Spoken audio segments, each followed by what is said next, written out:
तो उसका लेवल 2 का जो परीक्षा परिणाम का डेट मैं आपको बता नहीं सकूँगा, क्योंकि वो थोड़ा-सा उसमें टाइम लगेगा। लेकिन ये कह सकता हूँ कि जो करीबन 170 प्रश्न थे जिनका हम रिव्यू कर रहे थे, हमारी जो कमेटी रिव्यू कर रही थी, और बहुत सारे एक्सपर्ट्स को बुलाना पड़ा, अलग-अलग जगह से बुलाना पड़ा। सभी एक्सपर्ट जो इस बार वो अलग डिफरेंट बुलाए थे, जो पहले नहीं आ चुके हैं, क्योंकि यही कार्य उसका माननीय कोर्ट का आदेश था।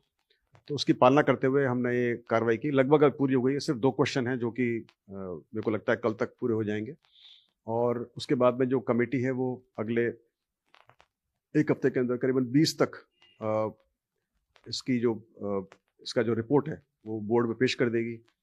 और बोर्ड में जब रिपोर्ट पेश होने के बाद में फिर, चूँकि मुझे ऐसा उम्मीद है कि कुछ प्रश्न बदले हुए हैं, डिलीट हुए हैं, तो उसका असर पड़ेगा, उसके जो रिज़ल्ट पर फ़र्क पड़ेगा, और फिर रिज़ल्ट रिवाइज़ करने पड़ेंगे। जब रिज़ल्ट रिवाइज़ करने पड़ेंगे तो उसके लिए फिर पूरी कार्रवाई की जाएगी। तो मुझे लगता है कि टाइम तो लगेगा, पर ये कार्रवाई हम शुरू कर सकेंगे जब हमारे पास बोर्ड के अंदर उसका जो रिपोर्ट आ जाएगी। तो मुझे लगता है कि 20 तारीख के बाद ही अपन कुछ सोच पाएँगे कि फिर कब रिज़ल्ट रिवाइज़ करने हैं और कब उसका रिज़ल्ट फाइनली निकलेगा। लेकिन मुझे लग रहा है कि टाइम इसमें लगेगा अभी।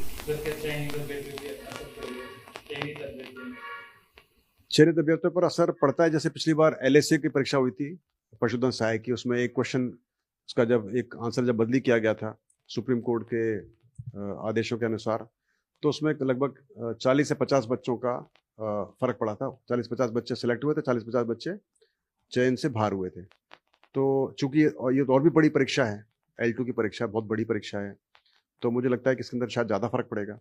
लेकिन अभी कुछ भी कहना उचित नहीं होगा कि वो कितना फ़र्क पड़ेगा, और जो बच्चे जो चयन हो चुके हैं और उनको मान लो उनका अनुमोदन नहीं होगा, उनकी अभिशंसा नहीं होगी, तो उनके ऊपर क्या होगा, ये सरकार का निर्णय होगा। इसके अंदर हम कुछ कहना उचित नहीं समझते अभी। लेकिन मैं ऐसा समझता हूँ और मैं ऐसा प्रयास करूँगा कि किसी का इसमें नुकसान ना हो, और कोई ऐसा रास्ता निकले जिससे जो चयन हो गए हैं उनको भी बाहर ना निकाला जाए, और जो चयन होने वाले हैं उनको चयन किया जाए। अब इसका कोई रास्ता निकालना पड़ेगा, जो हम सोचेंगे सरकार की मदद से हो सके।